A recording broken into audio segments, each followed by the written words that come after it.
اعوذ باللہ من الشیطان الرجیم بسم اللہ الرحمن الرحیم الحمد للہ رب العالمین الرحمن الرحیم مالک یوم الدین ایاک نعبد و ایاک نستعین اہدنا الصراط المستقیم صراط الذین انعمت علیہم غیر المغضوب علیہم ولا الضالین آمین۔ سورۃ الفاتحہ یہ قرآن مجید کی پہلی سورت ہے ترتیب کے اعتبار سے۔ سورۃ الفاتحہ یہ مکی سورت ہے اور مکہ کے بالکل آغاز میں نازل ہونے والی سورت ہے کہ اس سے پہلے 4 سورتیں یہ نازل ہوئی تھیں۔ ہم جب بھی کسی سورت کا مطالعہ کرتے ہیں خصوصاً ہمارے درس کے انداز میں، یہ تو ہر سورت کے آغاز میں ہم چند بنیادی باتیں وہ ذکر کرتے ہیں کہ آیا یہ سورت یہ مکی ہے یا یہ مدنی ہے، اور دوسری بات یہ سورت کہ اس کی ترتیب نزولی کیا ہے اور اس کی ترتیب مصحفی کیا ہے۔ مصحف میں یعنی کتاب میں کہ آج ہمارے سامنے قرآن جو کتابی شکل میں ہے کہ تو اس میں یہ سورت کس ترتیب پہ ہے، اور یہ آسمان سے نازل ہونے والا جو نمبر ہے تو وہ کون سے نمبر پہ ہے۔ سورۃ الفاتحہ یہ ترتیب مصحفی میں کتابی ترتیب میں یہ پہلے نمبر پہ ہے، اس سے پہلے کوئی سورت نہیں ہے، اور اسے فاتحہ کہتے ہی اسی وجہ سے ہیں کیونکہ اسی سے کتاب کی افتتاح ہوتی ہے اور کتاب کا آغاز ہوتا ہے، اور ترتیب نزولی میں یہ 5ویں نمبر پہ ہے۔ اس سے پہلے 4 سورتیں یہ نازل ہوئی تھیں۔ سب سے پہلے سورۃ العلق جو اقرأ بسم ربک الذی خلق ہے، دوسرے نمبر پہ یہ 29ویں پارے میں ہے سورہ قلم، نون والقلم وما یسطرون۔ یہ پہلی وحی میں کہ اقرأ ریڈ پڑھنے کا ذکر بھی تھا، اور اقرأ وربک الاکرم الذی علم بالقلم کہ انہی پہلی 5 آیات میں قلم کا ذکر بھی تھا۔ تو دوسرے نمبر پہ نازل ہونے والی جو سورت ہے وہ ہے سورہ قلم، 29ویں پارے میں ہے، نون والقلم وما یسطرون ما انت بنعمت ربک بمجنون۔ یہ تیسرے نمبر پہ جو نازل ہونے والی سورت ہے وہ بھی 29ویں پارے میں ہے، وہ ہے سورۃ المزمل۔ سورۃ المزمل، یا ایھا المزمل قم اللیل الا قلیلا نصفہ او انقص منہ قلیلا۔ چوتھے نمبر پہ نازل ہونے والی سورت یہ سورہ مدثر ہے۔ سورہ مدثر یہ سورہ مزمل کے بعد ہے۔ یہ جو صورتوں کی ترتیب نزولی ہے کہ اس پر سندن ایسی صحیح روایات جو ہیں وہ ثابت نہیں ہیں کہ جس میں تمام صورتوں کی یہ ترتیب نزولی کے بارے میں بتایا گیا ہو کہ یہ صورت سورہ علق پہلے نمبر پہ ہے، حدیث میں آیا ہو یا رسول اللہ نے فرمایا ہو یا صحابہ کرام نے ذکر کیا ہو کسی صحابی سے، تو ایسی کوئی روایات ہمارے پاس وہ نہیں ہے کہ جس میں یہ کہا گیا ہو کہ سورہ علق پہلے نمبر پہ، پھر دوسرے نمبر پہ سورہ قلم، تیسرے نمبر پہ سورہ مزمل، چوتھے نمبر پہ سورہ مدثر وغیرہ۔ کہ جو روایات مروی ہیں کتابوں میں موجود ہیں کہ ان میں سے بیشتر ضعیف ہیں اور یا مراسیل ہیں۔ مراسیل یعنی منقطع روایات ہیں۔ ہاں، بعض صورتوں کے حوالے سے صحیح روایات ثابت ہیں، جیسے مثلا سورۃ العلق کے بارے میں جو روایات ہیں کہ جس سے معلوم ہوتا ہے کہ وہ قرآن مجید کی پہلی نازل ہونے والی سورت ہے سورہ علق کے بارے میں، ٹھیک ہے، یہ احادیث سے ثابت ہے کہ سب سے پہلے جو سورت نازل ہوئی ہے وہ سورہ علق ہے۔ ہاں کہ آج ہم سورتوں کی یہ ترتیب نزولی کہ اس کے بارے میں اگر ہمارے پاس صحیح روایات نہیں ہیں تو پھر ہم اس کی جو یہ نمبرنگ کرتے ہیں تو اس پر ہمارے پاس کیا دلیل ہے؟ یاد رکھیں اس پر ہمارے پاس اجماع امت ہے۔ اجماع امت یعنی امت کی شروع سے ہی یہ بات مسلمانوں کے اندر چلی آ رہی ہے کہ فلاں سورت جو ہے وہ نزول کے اعتبار سے پہلے نمبر پہ ہے، سورہ قلم جو ہے یہ دوسرے نمبر پہ ہے، سورہ مزمل تیسرے نمبر پہ ہے، سورہ مدثر چوتھے نمبر پہ ہے، اور سورہ فاتحہ یہ 5ویں نمبر پہ ہے۔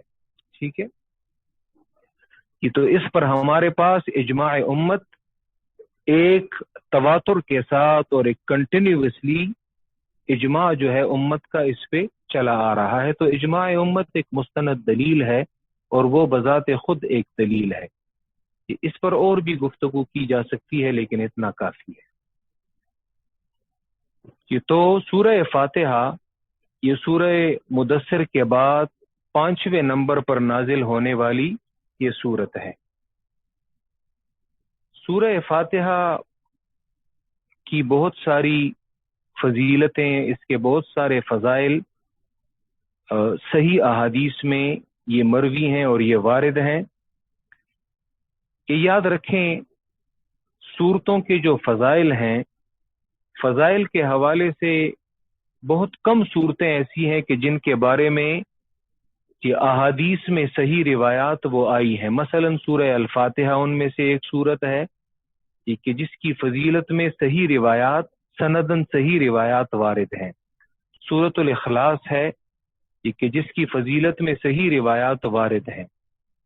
ہر صورت کے بارے میں فضائل اور فضیلتیں یاد رکھیں کہ اس بارے میں ہر صورت کے متعلق روایات وہ ٹھیک نہیں ہے، صرف بعض صورتوں کے حوالے سے اور پھر بعض آیات کے حوالے سے، جیسے مثلا سورۃ البقرہ کی جو آخری آیات ہیں 2، اس کے بارے میں صحیح احادیث وارد ہیں اس کی فضیلت میں، یہ آیت الکرسی کی فضیلت میں صحیح روایات وارد ہیں۔ تو قرآن مجید کی ہر صورت کے متعلق ویسے تو حدیث کی کتابوں میں بہت ساری باتیں ملیں گی لیکن وہ سندن ٹھیک نہیں ہے۔ ٹھیک ہے، سورۃ الفاتحہ کی فضیلت میں جو وارد روایات ہیں کہ ان میں سے پہلی جو روایت ہے صحیح بخاری میں وہ ہے ابو سعید ابن معلا، ایک صحابی ہے کہ ابو سعید ابن معلا رضی اللہ تعالی عنہ،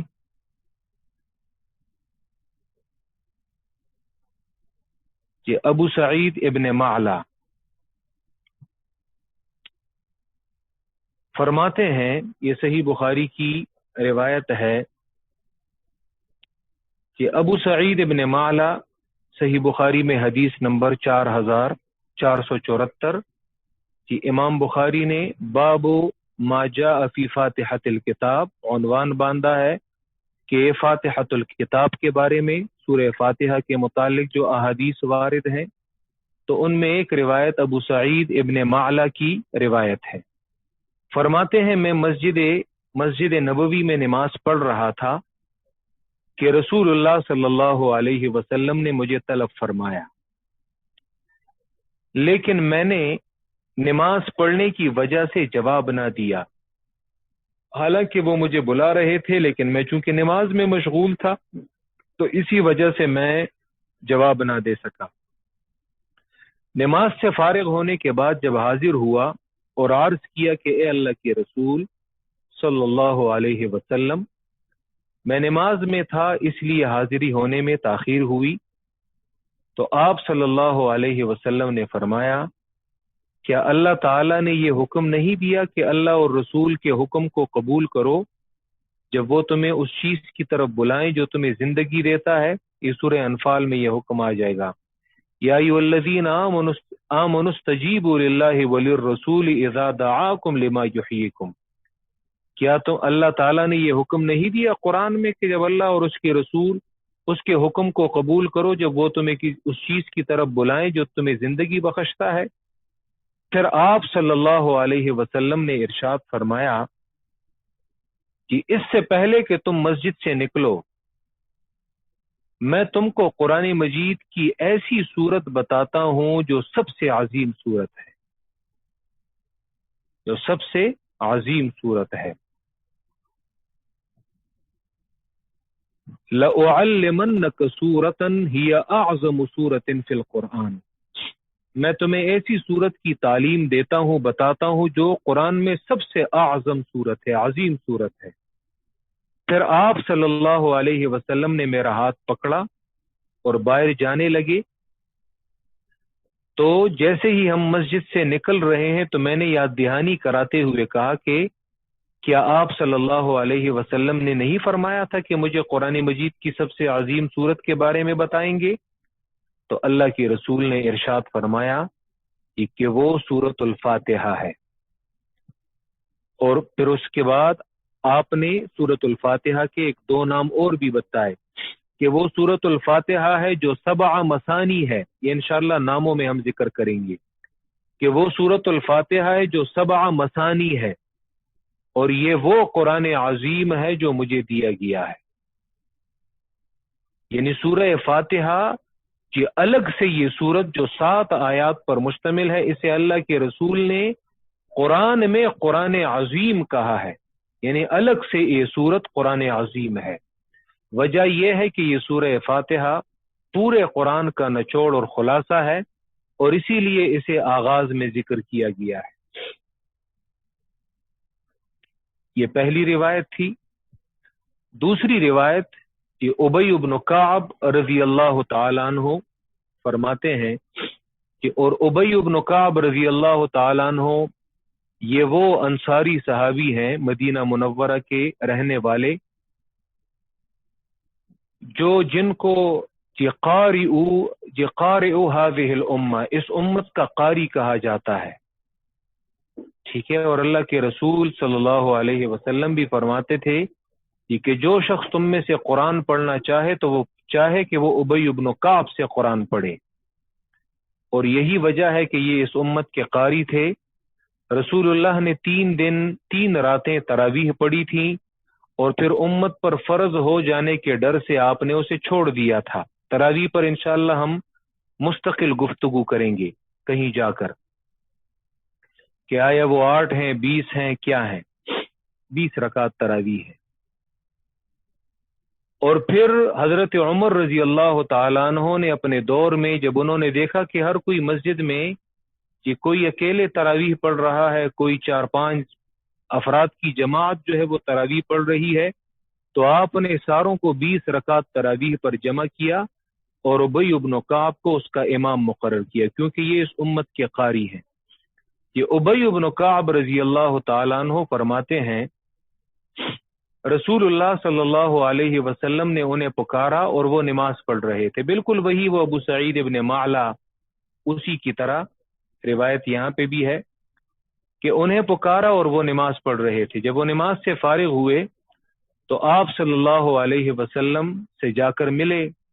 رسول اکرم صلی اللہ علیہ وسلم نے اپنا ہاتھ ابی کے ہاتھ پر رکھا۔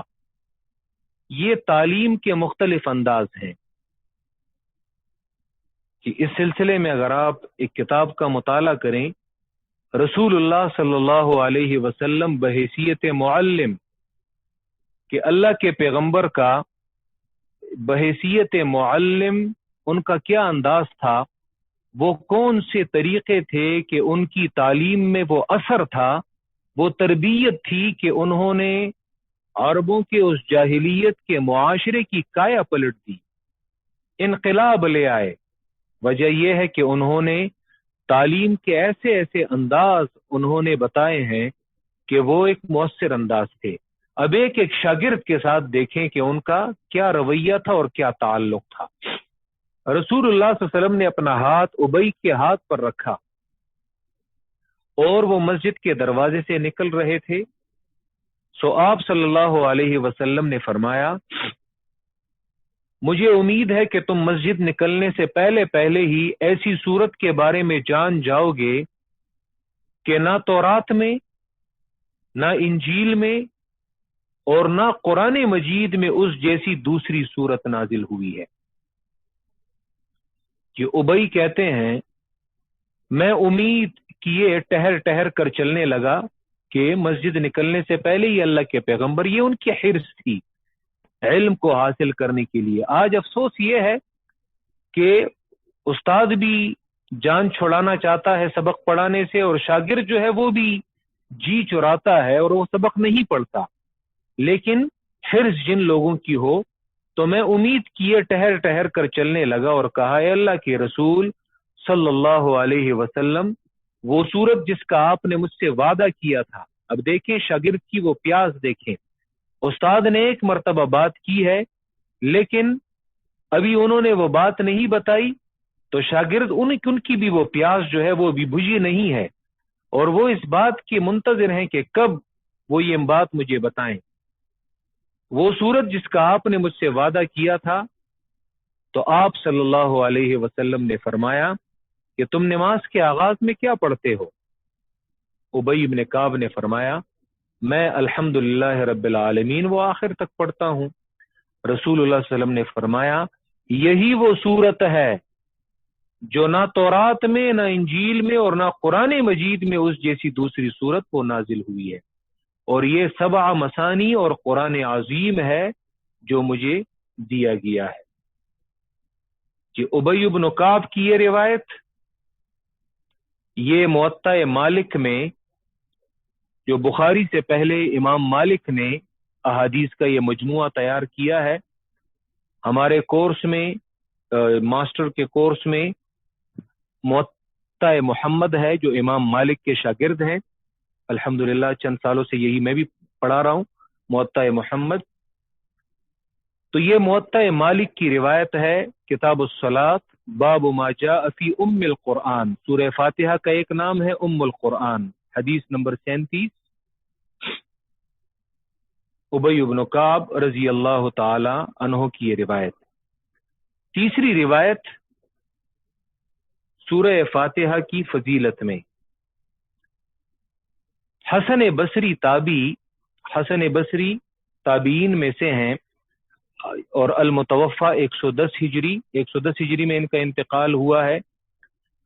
کہ ان کی یہ روایت امام بیہقی نے ذکر کی ہے کہ امام بیہقی کی حدیث کی مختلف کتابیں ہیں، شعب الایمان ہے، اور اسی طرح السنن الکبری للبیہقی ہے، السنن الصغیر ہے، اور بھی کئی کتابیں ہیں۔ شعب الایمان جو انہوں نے ایمان کی شاخوں پہ لکھا ہے اور بڑی بہترین کتاب ہے، وہ فرماتے ہیں امام بیہقی حسن بصری ان کی سند سے، حسن بصری فرماتے ہیں اللہ تعالیٰ نے آسمان سے 104 کتابیں نازل فرمائی ہیں۔ 104 کتابوں میں 100 صحیفے ہیں اور 4 بڑی کتابیں ہیں۔ 4 بڑی کتابیں تورات، زبور، انجیل اور قرآن، اور 100 صحیفے ہیں، جن 100 صحیفوں میں 2 صحیفوں یعنی 2 پیغمبروں کو صحف دیے جانے کا تو قرآن نے بھی ذکر کیا ہے، صحف ابراہیم و موسیٰ، یعنی موسیٰ کو تورات کے علاوہ صحیفے بھی دیے گئے تھے۔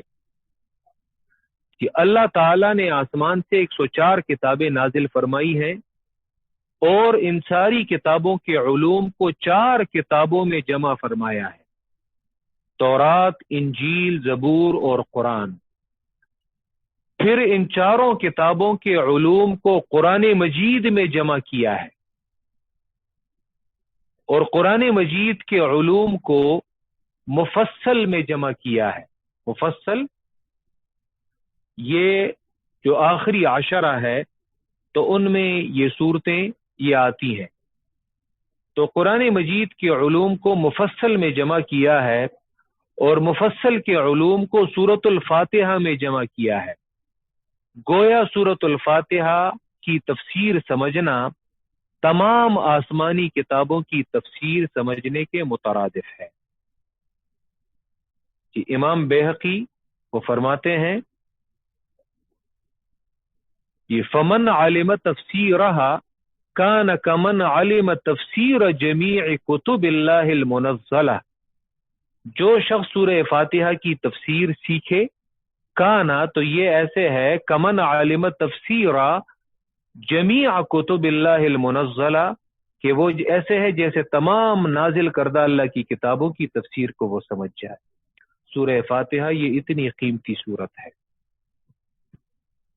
صرف سورہ فاتحہ کی تفسیر پر سینکڑوں علماء نے مستقل کتابیں لکھی ہیں، ٹھیک ہے، سینکڑوں علماء نے مستقل کتابیں لکھی ہیں صرف سورہ فاتحہ کی تفسیر پر، دیگر صورتوں اور پورے قرآن کو تو چھوڑ دیں۔ تو سورہ فاتحہ یہ قرآن مجید کا نچوڑ اور خلاصہ ہے۔ یہاں پہ ہم سورہ فاتحہ کے چند نام ذکر کرتے ہیں، ٹھیک ہے۔ سورہ فاتحہ کے اسماء نام، سب سے جو مشہور نام ہے وہ الفاتحہ ہے، اور الفاتحہ کو الفاتحہ کیوں کہتے ہیں؟ وجہ تسمیہ کیا ہے کہ اس سے قرآن مجید کی افتتاح ہوتی ہے۔ یاد رکھیں نام کے ذکر کرنے سے پہلے سورہ فاتحہ کے متعدد نام ہیں، یعنی ایک سے زیادہ نام ہیں جی، اور ایک سے زیادہ نام ہونا کسی چیز کی شرافت ظاہر کرتی ہے کہ قاعدہ یہ ہے، علماء یہ قاعدہ ذکر کرتے ہیں، یہ اصول ذکر کرتے ہیں کہ ایک سے زیادہ نام کسی چیز کی شرافت پر دلیل ہوتی ہے، ٹھیک ہے۔ جیسے علماء کہتے ہیں کثرت الاسماء تدل علی کثرت الصفات، کثرت الاسماء زیادہ نام تدل یہ دلالت کرتے ہیں کسی چیز پہ علی کثرت الصفات کہ اس چیز میں زیادہ خوبیاں ہیں۔ مثلا کسی شخص کے بارے میں کہا جائے کہ وہ عالم ہے، اب شخص ایک ہے لیکن اس کے بارے میں کہا جائے کہ وہ عالم ہے، حافظ بھی ہے، قاری بھی ہے، طبیب بھی ہے، تو اب شخص ایک ہے لیکن متعدد نام اس کے آ گئے، اس کا مطلب یہ کہ یہ شخص اس میں اتنی خوبیاں یہ جمع ہے، تو اس کا مطلب یہ ہے کہ وہ متعدد صفات کا مالک ہے۔ سورہ فاتحہ کے یہ زیادہ نام یہ اس بات کی دلیل ہے کہ یہ سورت خوبیوں والی سورت ہے، اور یہ سورت بہت سارے کمالات اور صفات والی سورت ہے۔ یہ تو مشہور نام الفاتحہ ہے، اور اس کی وجہ تسمیہ یہ ہے کہ اس سے قرآن مجید کی افتتاح ہوتی ہے۔ دوسرا نام اس سورت کا وہ الشافیہ، کہ الشافیہ یا الشفا، شافیہ یا الشفا، کہ اس کے یہ بعض نام جو ہیں یاد رکھیں، یہ دو اصطلاحات یاد رکھیں، بعض نام اس کے توقیفی ہیں اور بعض نام اس کے اجتہادی ہیں، ٹھیک ہے جی۔ توقیفی معنی یہ کہ یہ یا تو قرآن سے ثابت ہیں اور یا حدیث سے ثابت ہیں، اور بعض نام اجتہادی ہیں، یعنی وہ بعد میں کسی نہ کسی عالم کی جانب وہ منسوب ہیں، یا کسی مفسر کی جانب، یا کسی محدث کی جانب، یا کسی فقیہ کی جانب، ٹھیک ہے۔ مجد الدین فیروز آبادی وہ لکھتے ہیں کہ سورہ فاتحہ کے 30 کے قریب نام ہیں، 30 کے قریب نام ہیں، اور پھر انہوں نے صرف چند نام ہی ذکر کیے ہیں، لیکن یہ بات انہوں نے کہی ہے کہ سورہ فاتحہ کے 30 کے قریب نام ہیں۔ تو جو الفاتحہ ہے یہ حدیث سے ثابت ہے، جس طرح میں نے کہ ابی بن کعب رضی اللہ تعالیٰ عنہ کی وہ روایت پڑھی اور ابو سعید ابن معلا کی وہ روایت پڑھی کہ الشافیہ یا شفا یہ اجتہادی نام ہے، اور اس کو شافیہ یا شفا اس لیے کہتے ہیں کیونکہ اس صورت کو سیکھنے والا اس صورت میں اس کو جو سیکھتا ہے اس کے ظاہر اور باطن کا علاج ہے، ٹھیک ہے، ظاہر اور باطن کا علاج ہے، تو اسے الشافیہ یا شفا کہتے ہیں۔ اور اسے شافیہ یا شفا اس لیے بھی کہتے ہیں، اس صورت میں مرض بھی بتایا گیا ہے اور اس کا علاج بھی بتایا گیا ہے، انشاءاللہ وہ آگے جا کر میں بتاؤں گا۔ یہاں پہ صرف یہ نام نوٹ کر لے کہ اس سورت کا ایک نام ہے الکافیہ. کیا مطلب؟ یعنی اس سورت کو اگر کوئی صحیح طور پر سیکھے تو یہ سورت اس کے لیے کافی ہے کہ اس کے عقیدے کی اصلاح کے لیے اور پورے قرآن کے مضمون کو سمجھنے کے لیے یہ ایک سورت بھی کافی ہے اگر اسے صحیح طور سے پڑھا جائے. یہ ایک سورت، ایک نام ہے اس سورت کا ام الکتاب. ام الکتاب وجہ تسمیہ یہ ہے کہ یہ قرآن مجید کا خلاصہ ہے. کہتے ہیں عرب ہر اس چیز کے لیے کا لفظ استعمال کرتے ہیں جو جمع کرنے والی ہو، یعنی جو مختلف چیزیں ہوں انہیں جمع کرنے والی چیز. ماں کو بھی کیوں کہا جاتا ہے؟ کیونکہ جی اولاد سارے اسی کی طرف لوٹتے ہیں، اسی سے ان کی پیدائش ہوئی ہوتی ہے.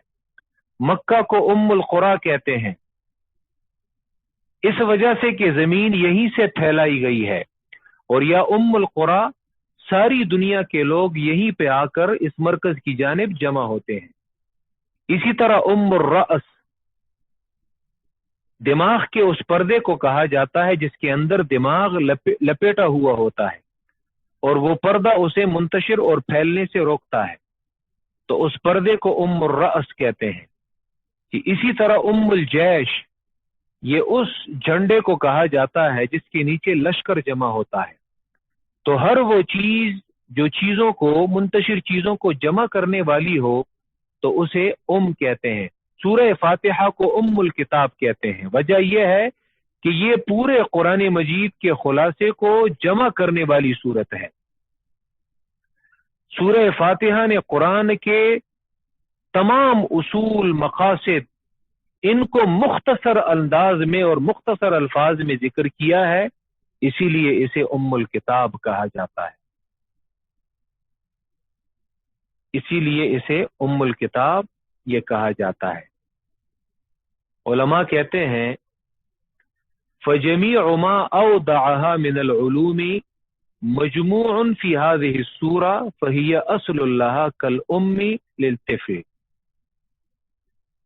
تمام علوم اللہ نے اس میں جمع کیے ہیں.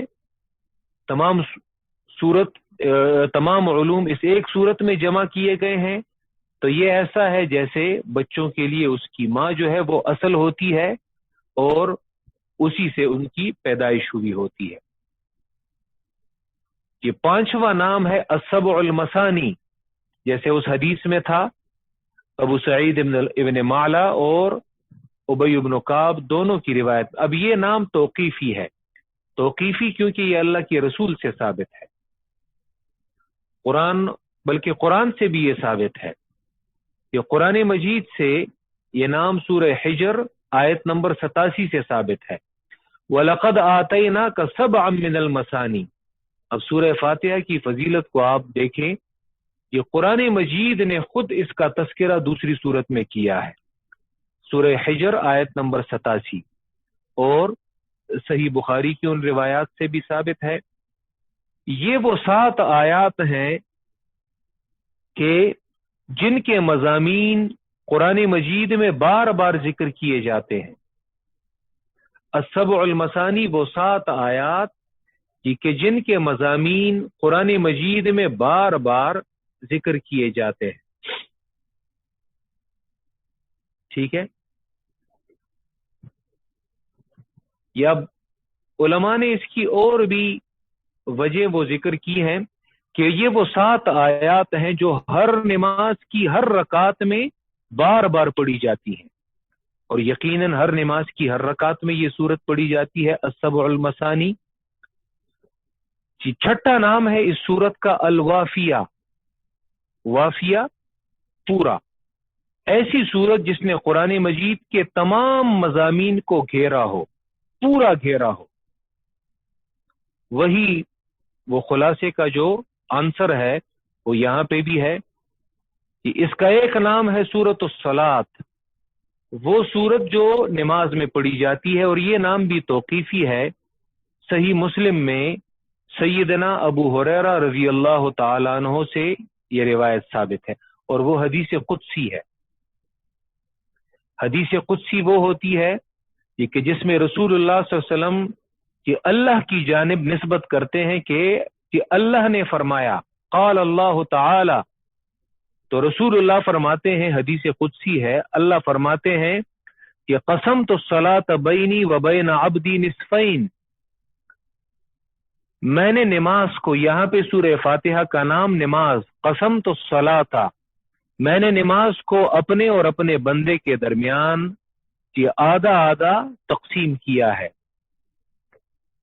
فَإِذَا قَالَ الْعَبْدُ الْحَمْدُ لِلَّهِ رَبِّ الْعَالَمِينَ، جب بندہ کہتا ہے نماز میں الحمدللہ رب العالمین، تو اللہ جواب میں فرماتے ہیں حمدنی عبدی، میرے بندے نے میری تعریف کی۔ وَإِذَا قَالَ الْعَبْدُ الرَّحْمَنِ الرَّحِيمِ، جب بندہ الرحمن الرحیم کہتا ہے تو اللہ جواب میں فرماتے ہیں اثنا علی عبدی، میرے بندے نے میری ثنا کی۔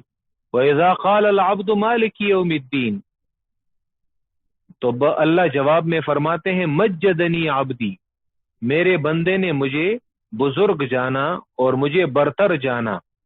اور یا دوسری روایت میں آتا ہے فوض الی عبدی، میرے بندے نے اپنے معاملات میرے سپرد کر دیے۔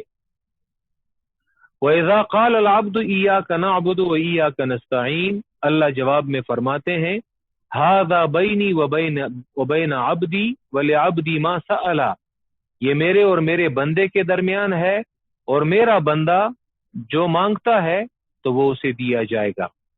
فَإِذَا قَالَ الْعَبْدُ اهْدِنَا الصِّرَاطَ الْمُسْتَقِيمَ صِرَاطَ الَّذِينَ أَنْعَمْتَ عَلَيْهِمْ غَيْرِ الْمَغْضُوبِ عَلَيْهِمْ وَلَا الضَّالِّينَ تآخر، تو اللہ جواب میں فرماتے ہیں هَذَا لِعَبْدِي وَلِعَبْدِي مَا سَأَلَ، یہ میرے بندے کے لیے ہے اور میرا بندہ مجھ سے جو مانگتا ہے اسے دیا جائے گا۔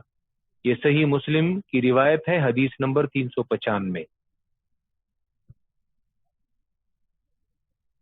جی اللہ جواب دیتے ہیں باقاعدہ، بندہ نماز میں جو کہ اسی لیے نماز ٹہر ٹہر کر پڑھیں، اس سوچ کے ساتھ پڑھیں کہ اللہ ہمیں اس کا جواب دیتے ہیں، ایک ایک آیت کے ساتھ سوچیں اور اس میں یہ تصور کریں۔ اسی لیے یہ احسان کا مرتبہ ہے۔ حدیث میں جو آتا ہے جبریل نے جب اللہ کے رسول سے پوچھا، جب وہ انسانی صورت میں آئے تھے، مل احسان، احسان کیا ہے؟ تو اللہ کے رسول نے فرمایا ان تعبد اللہ کأنک تراہ، کہ تم اللہ کی عبادت ایسے کرو کہ تم گویا کہ اللہ کو دیکھ رہے ہو۔ فإن لم تکن تراہ فإنہ یراک، بس اگر تمہاری یہ کیفیت پیدا نہیں ہو رہی کہ تم اسے دیکھ رہے ہو، تو کم از کم یہ تو تصور کرو کہ وہ تمہیں دیکھ رہا ہے، یہ احسان ہے۔ اسی لیے یہ کوئی حدیث میں یہ الفاظ تو نہیں ہے کہ الصلاۃ معراج المؤمن، لوگوں میں یہ بھی حدیث مشہور ہے کہ الصلاۃ معراج المؤمن، ان الفاظ کے ساتھ کوئی حدیث کی کتابوں میں نہیں ہے۔ یا جیسے لوگ کہتے ہیں الکاسب حبیب اللہ، ان الفاظ کے ساتھ کوئی حدیث کی کتابوں میں نہیں ہے، یہ من گڑت باتیں ہیں۔ لیکن ٹھیک ہے، معنی ٹھیک ہے، لیکن اسے حدیث کہنا حرام ہے۔ کہہ سکتے ہیں ایک مقولہ ہے، قول ہے۔ تو الصلاۃ معراج المومن کا جو مقولہ ہے وہ اس حدیث پر صحیح صادق آتا ہے، یعنی شاید اسی حدیث سے اس مقولے کو لیا گیا ہو کہ نماز مومن کی معراج ہے۔ معراج کیوں؟